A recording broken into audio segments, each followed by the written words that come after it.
Monsieur Indy, bonjour. Bonjour Jean-Michel Vernochet. Oui, bonjour à toutes et à tous. Aujourd'hui, nous allons parler des représentants de la France profonde à la suite d'une émission d'Antenne 2 animée par Monsieur Pujadas et qui a vu se rencontrer et se congratuler. Ils se faisaient des sourires l'un à l'autre. Monsieur Cohn-Bendit, qui est pourtant réputé pour son goût pédophile ou pédophilique, même si c'est ancien, revendiqué, je vous remercie, Youssef Indy, et puis Monsieur Finkielkraut, dont l'intronisation, la réception à l'Académie française est pour les jours prochains. Alors, ce qui est surprenant, c'est que ces deux grandes voix de la France profonde, à un moment donné, se sont exprimées en hébreu, l'un avec l'autre. Même Monsieur Pujadas s'est presque senti de trop. Il leur a dit, on peut vous laisser ensemble. Alors, une seule et unique question, ces gens, ces grands intellectuels, ces figures notables, notoires de l'intelligentsia française, sont-ils bien représentatifs de la France profonde ? Il me semble que non, étant donné que Daniel Cohn-Bendit dit lui-même qu'il n'est pas français, qu'il est juif allemand. Alain Finkielkraut, lui, est juif polonais. Il est né à Paris, mais ses parents sont nés en Pologne. Et on ne peut pas dire que l'un et l'autre aient un goût prononcé pour la culture française, même si... Alors, Daniel Cohn-Bendit, lui, au moins, est assez cohérent de ce point de vue-là. Il ne s'est jamais revendiqué français, il n'a jamais déclaré son amour pour la France, mais Alain Finkielkraut, lui, est plus sinueux. Si par exemple on prend, alors là j'ai pris des notes, si on prend par exemple une de ses déclarations au journal israélien Haaretz du 19... Qui est un journal de gauche, un journal du Parti travailliste. Voilà, mais la gauche israélienne... correspondrait à l'extrême droite française. Donc le journal Haaretz, au 19 novembre 2005, au journal Haaretz, il nous dit, alors c'est intéressant, « Je suis né à Paris, mais je suis fils d'immigrants polonais. Mon père a été déporté de France, ses parents ont été déportés et assassinés à Auschwitz. Mon père est revenu d'Auschwitz en France. Ce pays mérite notre haine. La France mérite notre haine. Ce qu'il a fait à mes parents était beaucoup plus violent que ce qu'il a fait aux Africains. Qu'a-t-il fait aux Africains ? Il ne leur a fait que du bien. » Alors, ce qui est étrange, c'est que M. Finkielkraut, en 2005, il n'y a pas si longtemps que ça, il n'était pas tout jeune à cette époque. Mais il n'était pas encore à l'Académie française. Il n'était pas encore à l'Académie française, et détestait la France, vomissait sur la France, et quelques années plus tard, il se présente comme le défenseur de la culture française, un amoureux de la France, et on peut se poser la question, pourquoi ? La réponse est simple.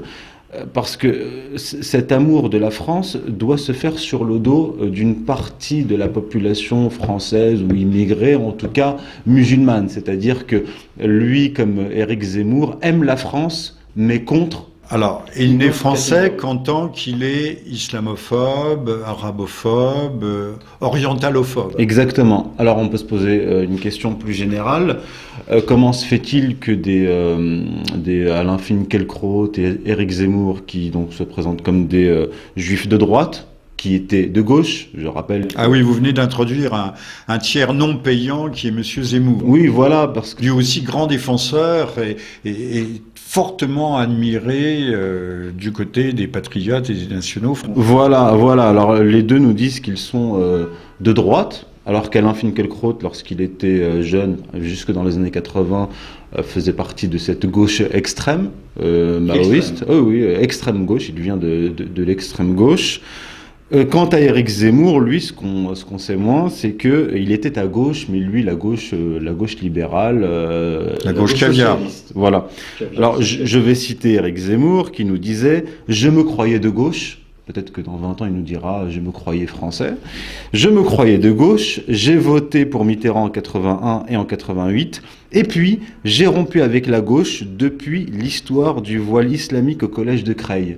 Ça nous rappelle un petit peu l'affaire Dreyfus, où les gens se positionnaient par rapport à... Toute proportion gardée. Toute proportion. On ne peut pas mettre le voile au niveau de l'affaire Dreyfus, bien sûr, ce qui serait un crime de lèse-majesté. Alors, ces représentants de la droite nationale et de la gauche, maintenant je vais passer à d'autres représentants de la gauche, enfin des Français qui se présentent eux comme des amis des musulmans, Monsieur Askolovitch par exemple, qui il y a une dizaine d'années crachait sur l'islam et sur les musulmans, et tout d'un coup s'est découvert une amitié pour les musulmans. Alors on doit se poser la question, à quoi jouent ces juifs de gauche et ces juifs de droite? Je pense avoir la réponse. Les juifs de droite se présentent comme les amis des catholiques et les soutiens des Français de souche en opposition aux musulmans. C'est-à-dire qu'ils sont en train de jouer la stratégie de l'attention du chef des civilisations, de monter les populations blanches catholiques contre les musulmans. Oui, c'est une logique de guerre civile. Hein. Larvée pour l'instant, de basse intensité à bas bruit, mais enfin bon, aujourd'hui on parle quand même d'événements graves. Ceux de Calais, par exemple, hier, où en fait on nous a dit qu'une cinquantaine de migrants avaient tenté d'embarquer sur un ferryboat, mais c'était plusieurs centaines, 500 ou 1 millier, qui se sont rués, ont bousculé, et là aussi crime de lèse-majesté, et ont souillé une statue du général de Gaulle. Oui. Ça ne se fait pas. Ouais. Donc je poursuis, où nous avons les Claude Askolovitch et par exemple aussi Edwy Plenel qui se présentent comme les soutiens des musulmans. Plenel est juif? Oui, bien sûr. Et qui disent en fait aux musulmans, le problème c'est le français de souche qui est islamophobe. Alors, au lieu d'engager une discussion saine entre catholiques ou non catholiques et musulmans, donc entre intellectuels catholiques et intellectuels entre communautés, nous avons de faux représentants qui parlent à notre place et qui nous poussent les uns contre les autres. Mais Monsieur Zemmour n'est pas juif revendiqué, que je sache. Alors, très très bonne question. Je vais citer maintenant je vais continuer à citer Éric Zemmour. Qui lui se situe un peu comme Alain Finkielkraut dans cette catégorie, cette mouvance de juifs assimilés entre guillemets. Alors il faut remettre ça dans une perspective historique. On perçoit Éric Zemmour comme une exception dans la communauté juive assimilée, etc. Alors que ce que les gens ignorent, c'est qu'il y a dans les courants du judaïsme un courant assimilationniste qui est né au XVIIIe siècle, issu de ce qu'on appelle le franquisme, c'est-à-dire de Jacob Frank qui s'est faussement converti. Le sabbatéo-franquisme. De franquisme. Or, le franquisme a donné naissance à plusieurs courants. Parmi ces courants, il y en a un qui s'appelle la Haskalah. C'est un mouvement qui est né dans la deuxième partie du XVIIIe siècle, dont le fondateur est Moses Mendelssohn, un intellectuel philosophe juif allemand, qui lui prônait l'assimilation des juifs, mais une assimilation d'apparence, c'est-à-dire se présenter comme un Européen aux yeux des Européens, mais garder son identité juive. Pourquoi est-ce que je dis ça? Parce que M. Zemmour, par exemple, dans Le Point, le journal Le Point du 1er avril 2010, nous dit « C'est comme moi, je m'appelle Éric, Justin, Léon, mais à la synagogue, je m'appelle Moïse. » C'est-à-dire... Oui, il a deux visages. Alors, maintenant, dans le journal Le Point... Sans être schizophrène. Ou sans être schizophrène.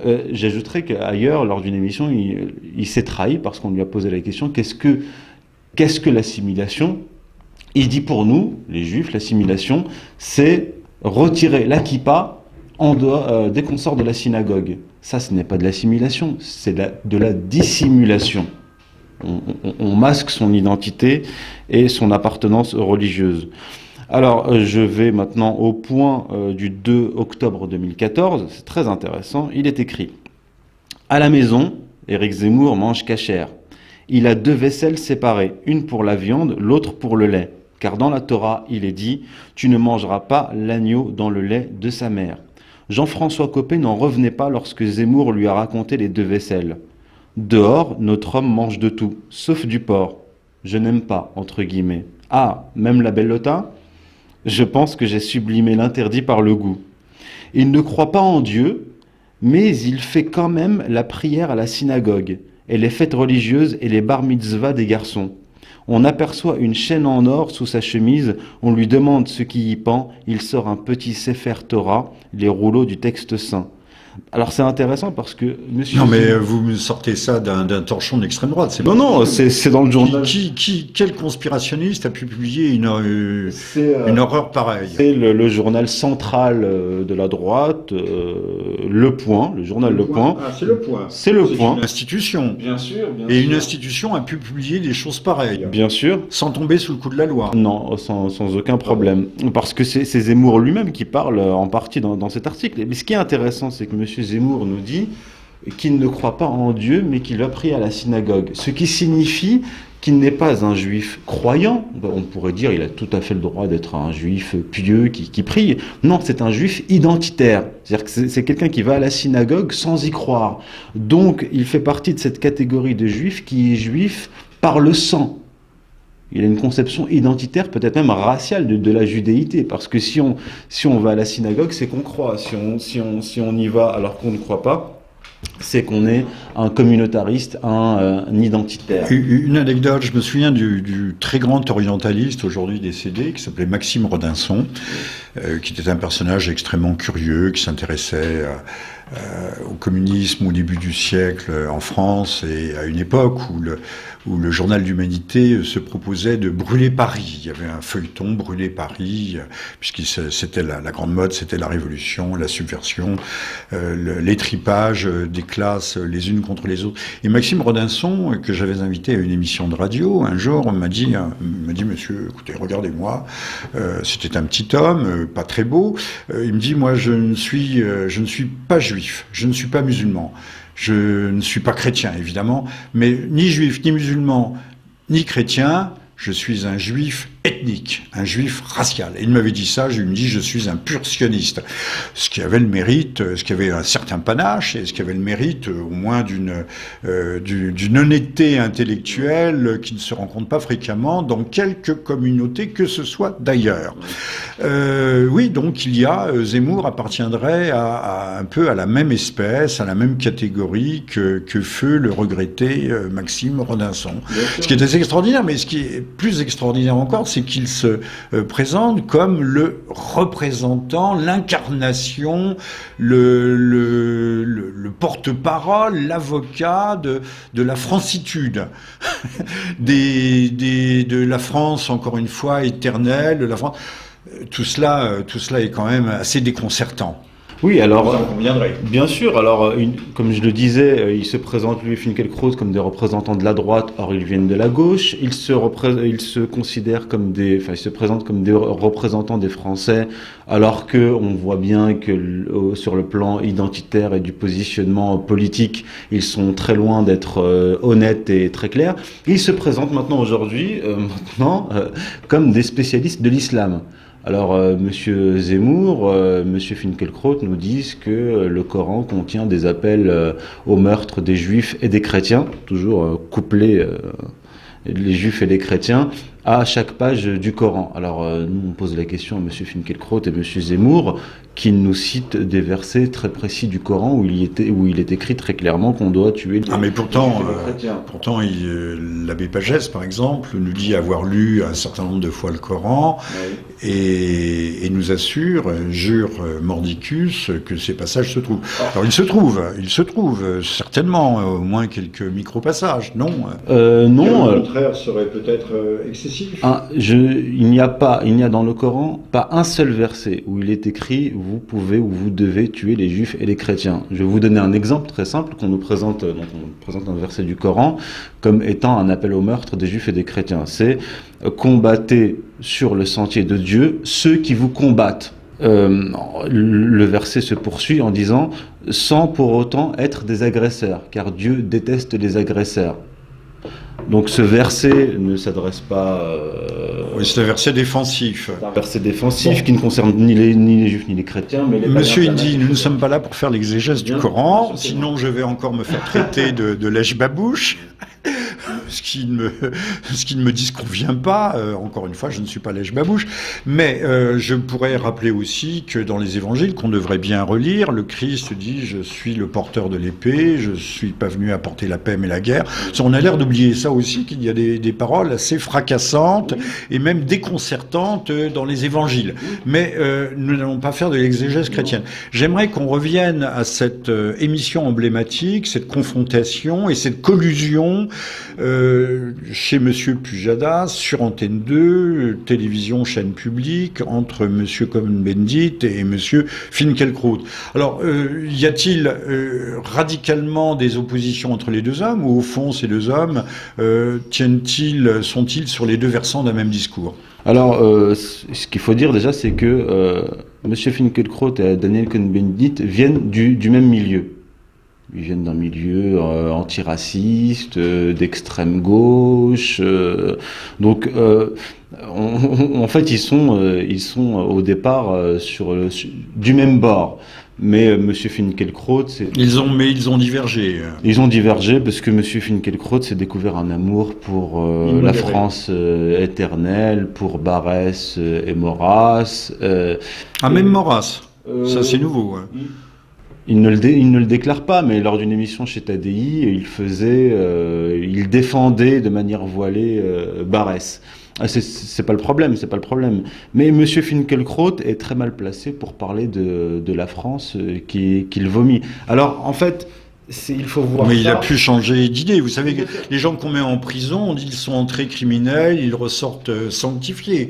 Donc on peut dire que Monsieur Finkielkraut, bien sûr, il n'a pas fait Teshuva, il n'a pas fait amende honorable, mais qu'en son fort intérieur, il a fini par épouser cette France qu'au départ, comme vous le disiez tout à l'heure, il vomissait. Alors je pense qu'il faut voir ça du point de vue du marketing. Ces gens-là font du marketing, c'est-à-dire que il se positionne comme un homme politique qui s'est redécouvert un amour pour la tradition. Il prétend... Et comme Monsieur Sarkozy, qui maintenant devient humble. Exactement. Et présente presque des excuses, lui aussi fait Teshuva, et en disant il va à la messe. D'ailleurs, Monsieur Sarkozy va à la messe, ce qui n'était pas très fréquent auparavant.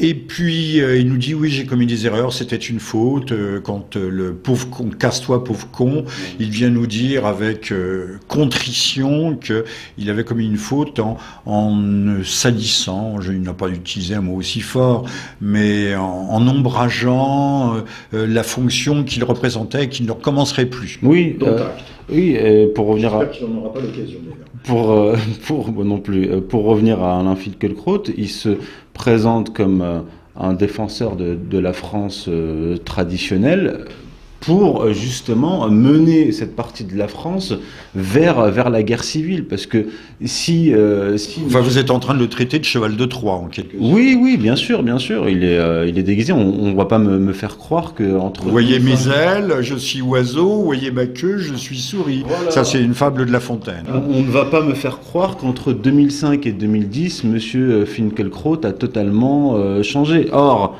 lorsque aujourd'hui il pousse les Français de souche contre les musulmans et vice-versa, il ne fait qu'accomplir ce qui apparaissait en filigrane dans une interview de 2005. Lorsqu'il dit « La France mérite notre haine », on a l'impression qu'aujourd'hui, il fait en sorte que la France soit détruite. Vous allez me dire, il n'y a pas de contradiction, et nous sommes là dans un processus dialectique, et puis c'est un débat que nous reprendrons peut-être ultérieurement, il ne faut pas lasser nos auditeurs.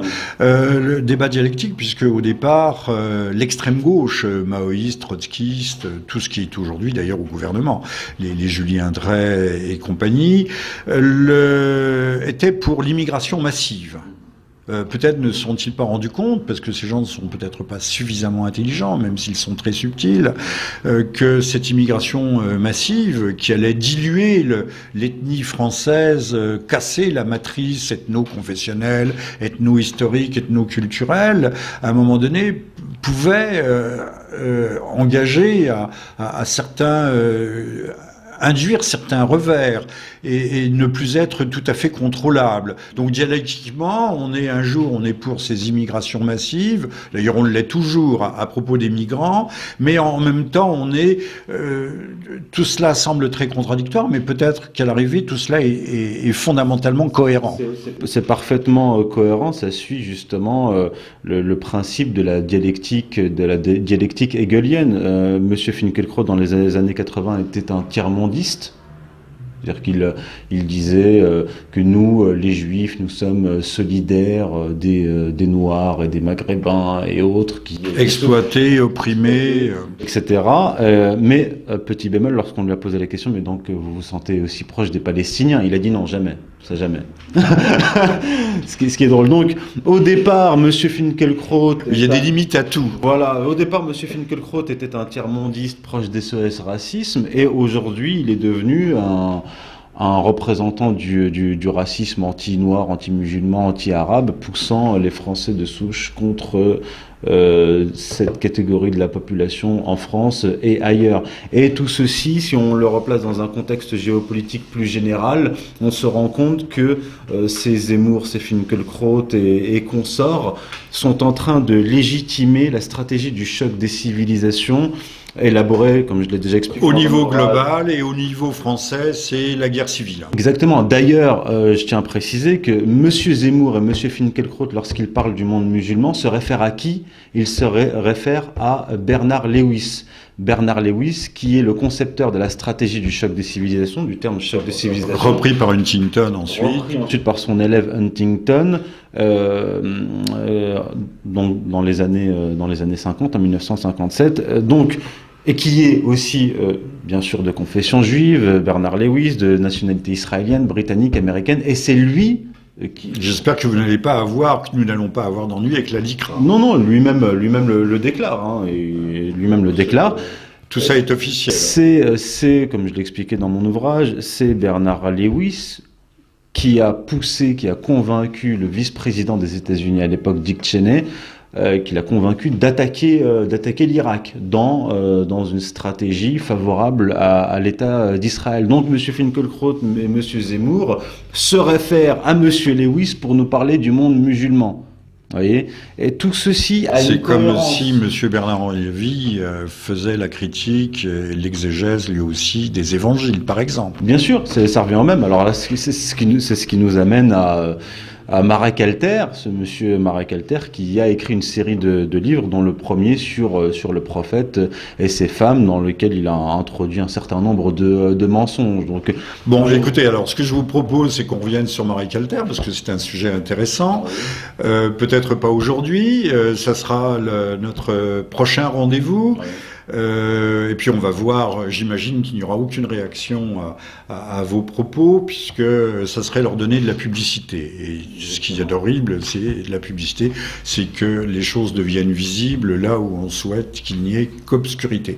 Monsieur Youssef Indy, je vous remercie. Je rappelle que vous avez publié un livre, Islam et Occident. Occident et Islam. Occident et Islam, vous voyez, mauvais ordre.